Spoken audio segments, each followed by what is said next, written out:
Hi, candidate number 8. Actually, ganda-ganda kami sa iyo. Ganda, you look so beautiful. Thank you so much. Pero mas maganda yung host natin.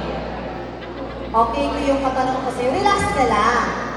Kayang-kaya mo to. Very generic yung question ko.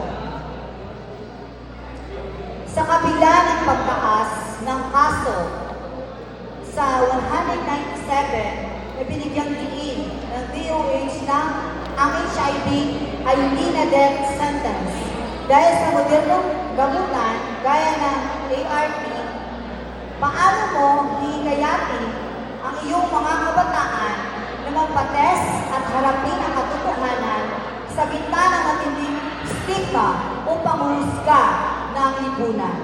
Simple, paano mo silang hihikayatin magpa-test? Maraming salamat po sa inyong katanungan. Hihikayatin ko po ang aming mga kasama ang kilala kung ako ay magpapatest din. Dahil paano ko sila mahihikayat kung hindi ako magpapatest? Kung ako mismo ay hindi ko ninanasin kung paano siya gamitin. Mahihikayat ko din sila gamit ang aming social media platform. At naipakita ko sila sa kanila kung ano ang procedure kung paano ito gawin. Yun lamang po